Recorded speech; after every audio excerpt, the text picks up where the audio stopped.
ہر نبی نے، ہر پیغمبر نے، آدم علیہ السلام سے لے کر آخری پیغمبر جناب محمد صلی اللہ علیہ وسلم کی ذات والا صفات تک ہر نبی نے سب سے زیادہ محنت کی ہے لا الہ الا اللہ پر۔ تو لا الہ الا اللہ والا مسئلہ اگر سمجھ میں آ گیا تو بیڑے پار ہیں، ورنہ نمازیں، روزے، حج، زکات گئی مارکا یہ ختم ہے۔ ہاں، اللہ کے دین کو سمجھو۔ اللہ اللہ شرک سے توبہ کے لیے قرآن نے کیا کہا ہے؟ اللہ نے فرمایا ثم تابو، پہلے شرک کرتا رہا پھر توبہ کی، من بعدہا، اس کے بعد۔ تو معلوم ہوتا ہے اگر لفظ دیکھو وآمنوا نہیں آمنو، توبہ ہو رہی ہے شرک سے، توبہ ہو رہی ہے کس سے؟ شرک سے، کفر سے، ضلالت سے، گمراہی سے توبہ ہو رہی ہے۔ توبہ کا طریقہ اللہ نے فرمایا پلٹ آئے، اور اس طرح پلٹے کہ وآمنوا، نئے سرے سے ایمان لے آئے، نئے سرے سے۔ کیا بات سمجھے یا آپ کو سمجھ نہیں آئی؟ میرا خیال ہے بات، شرک کرنے والے کا ایمان ختم۔ جو شرک کرتا ہے قرآن کہتا ہے کہ اس کی صرف اعمال نہیں بلکہ ایمان ہی کیا ہو جاتا ہے۔ یہ قرآن کہہ رہا ہے، اللہ فرما رہی ہے پھر اس شرک کرنے والے کو اگر توبہ کرنے کی توفیق مل گئی ہے تو اب کیا کرے گا؟ توبہ کے بعد وآمنوا، کیونکہ جرم ایسا کیا ہے جس جرم کی وجہ سے ایمان سلب ہو گیا ہے، جس جرم کی وجہ سے ایمان ختم ہو گیا ہے، جس جرم کی وجہ سے ایمان برباد ہو گیا ہے، اب اگر واپس پلٹنا چاہتا ہے تو نئے سرے سے ایمان لانا پڑے گا۔ لوگ شک بھی کرتے ہیں، کہتے ہیں مومن ہیں، جو پھر بھی کہتے ہیں مسلمان ہیں، پھر بھی کہتے ہیں جنتی ہیں، پھر بھی کہتے ہیں ہم آخرت میں۔ شرک کی صورت میں ایمان کیا ہو جاتا ہے؟ سلب، ختم ہو جاتا ہے۔ اس لیے اللہ تعالیٰ نے فرمایا ثم تابوا من بعدہا، پھر جنہوں نے توبہ کی اس کے بعد، وآمنوا، ایمان لے آئے، ان ربک من بعدہا لغفور الرحیم۔ یہ دنیا کے اندر توبہ ہے، جب بندے کے اوپر موت کا وقت آتا ہے توبہ کا دروازہ بند ہو جاتا ہے۔ صحت کے اندر، اسی حالت کے اندر جب بات سمجھ میں آ گئی ہے، حق بات سمجھ میں آ گئی، توبہ طائب ہو جائے۔ ان ربک من بعدہا لغفور الرحیم، بے شک اس کے بعد تیرا رب بخشنے والا بڑا مہربان ہے۔ یہ صورتحال آپ کے سامنے رکھ دی گئی ہے۔ میرا خیال ہے میرے معزز سامعین یہ لمبا رکوع ہے، چلو چند آیتیں پڑھ کے بعد ختم کرتے ہیں۔ وَلَمَّا سَكَتَ عَن مُوسَى الْغَضَبُ، جس وقت موسیٰ علیہ السلام کا غصہ ٹھنڈا ہوا۔ اللہ کا نبی کس بات پر غصے ہوا ہے پتہ ہے آپ کو؟ شرک کے اوپر غصے ہوا ہے کہ میری قوم شرک میں مبتلا۔ آج ہمارا مالی نقصان ہو جائے، بیٹا کر دے، بھائی کر دے، رشتہ دار کر دے، لڑ پڑتے ہیں۔ اگر بھائی بیٹا شرک کر رہا ہے ہمیں پرواہ ہی نہیں ہے، وہ جائے جہنم میں، ہم کیوں؟ اللہ کے بندے، اللہ کے نبی کو غصہ کس بات پر ہے کہ میری قوم شرک میں کیوں مبتلا ہوئی، میری قوم اللہ کو چھوڑ کر غیر اللہ کی عبادت میں کیوں لگی ہے۔ اللہ کا نبی غصے ہوا ہے۔ پھر بعد میں کافی دیر کے بعد جب غصہ ٹھنڈا ہوا، اخذ الالواح، تختیاں اٹھا لی، وفی نسختہا ہدی و رحمہ، ان تختیوں میں جو لکھا ہوا تھا وہ ساری ہدایت کی باتیں تھیں، ورحمۃ للذین، اور رحمت ہی رحمت تھی ان لوگوں کے لیے، للذین ہم لربہم یرہبون، جو اپنے رب سے ڈرنے والے ہیں، ان لوگوں کے لیے اس میں رحمت ہی رحمت تھی۔ تو میرے معزز سامعین، اللہ رب العزت نے موسیٰ کلیم پیغمبر کو جو کتاب دی، جو تختیاں دی تورات کی، اس میں کیا تھی؟ ہدایت۔ یہ ختم کے لیے دی تھی کہ جاؤ میرے موسیٰ ان کو ختم کے اوپر جا کر پڑھنا، مردہ کوئی بندہ کوئی فوت ہو جائے اس مردے پر پڑھ لینا، میں بخش دوں گا۔ کوئی دکان تم نے نئی بنائی ہے اس میں پڑھ لینا، برکت ڈال دوں گا۔ تم نے ان نسخوں کو، ان تختیوں کو تم نے ان مقامات پر پڑھ لینا ہے تو کامیابی نہ۔ اللہ نے فرمایا ان تختیوں میں لکھا ہوا تھا کیا؟ ہدن ہدایت نامہ لکھا ہوا تھا، اس میں رہنمائی تھی، ہدایت تھی، سبق تھا، نصیحت تھی۔ اور آج بھی یہ ہدایت ہمارے نبی کو جو اللہ نے قرآن کی شکل میں دی ہے، یہ بھی قرآن ہدایت ہے، رہنمائی ہے۔ اس میں جو کچھ بھی لکھا ہوا ہے سارا نصیحت ہے۔ سارا کیا ہے؟ نصیحت ہم پڑھ رہے ہیں مردے کے آگے، اور مردے کو کہہ رہے ہیں اقیموا الصلاۃ وآتوا الزکاۃ۔ معنی کیا ہے؟ نماز پڑھتے زکوٰۃ دے۔ مردے کو کہہ رہے ہیں نماز پڑھتے زکوٰۃ دے۔ زندے کے اوپر ہم قرآن پڑھتے نہیں، ان کو سناتے نہیں، جب بندہ فوت ہو جائے تو پڑھ لیتے ہیں۔ وہ اللہ کے بندے، اللہ کی کتاب زندوں کے لیے لیمن، اللہ نے قرآن میں سورہ یاسین میں فرمایا لینذر من کان حیا، یہ قرآن زندوں کو ڈرانے کے لیے آیا ہے۔ جو بندہ فوت ہو گیا ہے اللہ کے بندے، اس کے نامہ اعمال بند ہو چکے ہیں۔ ان کے نامہ اعمال جو فرشتے لکھ رہے تھے وہ کتاب کیا ہو چکی ہے؟ بند ہو چکی ہے۔ اگر نیک تھا تو اعلیٰ علیین کے دفتر میں وہ کتاب جمع ہو گئی ہے، اور اگر وہ بد کردار اور مشرک کافر ظالم جابر تھا تو اس کا نامہ اعمال اعلیٰ علیین کی بجائے سجین کے اندر اور اس دفتر میں جمع کرا دی ہے ان ملائکہ نے۔ پھر یہی کتاب کل قیامت کے دن ان کے سامنے کھول کر رکھ دی جائے گی۔ اس نے اپنا پیریڈ اور اپنا وقت مکمل کر لیا ہے۔ اللہ نے تمہیں ٹائم دیا ہے، وقت دیا ہے، اللہ نے سمجھ دی ہے، تو اس وقت کو قیمتی بناتے ہوئے اللہ کی اس کتاب کو سمجھنے کی کوشش کریں۔ یہ سمجھ کی کتاب ہے، یہ ہدایت کی اور نصیحت کی کتاب ہے۔ بطور نصیحت کے پڑھا کرے۔ صبح کو آپ کا دل کر گیا تلاوت کرنے کا، ایک پارہ آپ پڑھتے ہیں، آپ بغیر سمجھے پڑھ رہے ہیں، تو آپ کو اتنا فائدہ نہیں کہ آپ ایک رکوع، ایک بلکہ حدیث میں تو یہاں تک آیا ہے، ایک آیت کا سیکھنا، ترجمے کے ساتھ پڑھنا، سمجھ کر پڑھنا 100 نفل عبادت سے کیا ہے؟ بہتر ہے۔ آپ سے میں پوچھتا ہوں، نفل عبادت جب بندہ کھڑے ہو کر رہا ہوگا، اس میں قرآن پڑھ رہا ہوگا کہ نہیں پڑھ رہا ہوگا؟ لیکن بغیر سمجھ کے پڑھ رہا ہے نا۔ لیکن ایک بیٹھ کر قرآن کی آیت سیکھ رہا ہے۔ اللہ کے رسول صلی اللہ علیہ وسلم فرماتے ہیں ایک آیت سیکھنے والا 100 رکعت اور ایک روایت میں 1000 رکعت سے بھی کیا ہے؟ بہتر ہے۔ لیکن ہم بہتر کی طرف نہیں آتے، ادھر بھاگتے ہیں۔ اللہ کے بندے، میرے پیارے نبی نے سچ فرمایا، حق فرمایا، اس کے مطابق قرآن کو سمجھو، سیکھو، پڑھو۔ اللہ کے رسول نے فرمایا ہے صلی اللہ علیہ وسلم نے، خیرکم من تعلم القرآن وعلمہ، بہترین کون ہے پتہ ہے؟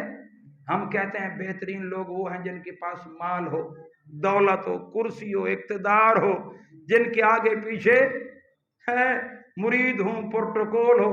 اب بڑا نصیب والا، یہ تو قارون بھی ایسا تھا، اس کو بھی دنیا کا بڑا مال اقتدار ملا تھا، لیکن زمین کے اندر مال سمیت، خزانے سمیت غرق ہو گیا۔ اللہ کے بندے، میرے پیارے نبی نے فرمایا ہے، میرے پیارے نبی کا قول ہے صلی اللہ علیہ وسلم کا، آپ کا یہ ارشاد ہے، تم میں سے بہترین لوگ وہ ہیں جو قرآن سیکھتے ہیں۔ جو قرآن کیا کرتے ہیں؟ سیکھنا سمجھتے ہو نا؟ نہیں پڑھنا بیشا ہے، سیکھنا بیشا ہے۔ اے پڑھ دیتا ہے نا، سیکھ دے۔ گڈی ہے کھوے تو تساں گڈی نال جڑے موٹر سائیکل یا کوئی گڈی کتاب نال دے دین، بک دے دین، اون دے پڑھن نال تساں گڈی چلا گھن سو، جب تک سیکھ سو نا، جب تک سیکھ سو نا۔ قرآن ہی سیکھنا تو نے۔ قرآن دا سیکھن دا مطلب ہے قرآن کو سمجھتے پڑھو۔ کیا کرتے پڑھو؟ ایک قرآن اکھیں دینے، رستہ دکھے نے، تے جیڑا بندہ سکھ دے قرآن کو، اللہ دے رسول صلی اللہ علیہ وسلم نے فرمائے خیرکم، یہ کائنات کا بہترین انسان ہے، یہ سب سے بڑا اعلیٰ انسان ہے۔ وعلمہ، خود بھی اس نے قرآن سیکھا، سمجھا، اور دوسروں کو بھی قرآن کیا کیا؟ اس نے سکھایا۔ اس لیے قرآن کے 5 فرض ہیں: قرآن پر ایمان، قرآن کی تلاوت، الفاظ سیکھو، اور تیسرے نمبر پر قرآن کا ترجمہ، قرآن کا مفہوم، قرآن کا معنی، قرآن کا مطلب، قرآن کی ہدایت سیکھو، یہ تیسرا فرض ہے۔ قرآن پر عمل کرو، جو سیکھا ہے اس پر کیا کرو؟ عمل کرو۔ اور پانچواں فرض یہ ہے کہ قرآن کی آگے لوگوں تک دعوت دو، پہنچاؤ قرآن کو۔ جس نے یہ 5 فرض قرآن کے پورے کر لیے فقد فاز فوزا عظیما، وہ کامیاب ہے۔ اللہ تعالیٰ سے دعا ہے اللہ عمل کی زندگی نصیب فرمائے، آخرت کی فکر نصیب فرمائے۔ سبحان ربک رب العزت عما یصفون وسلام علی المرسلین والحمد للہ رب العالمین۔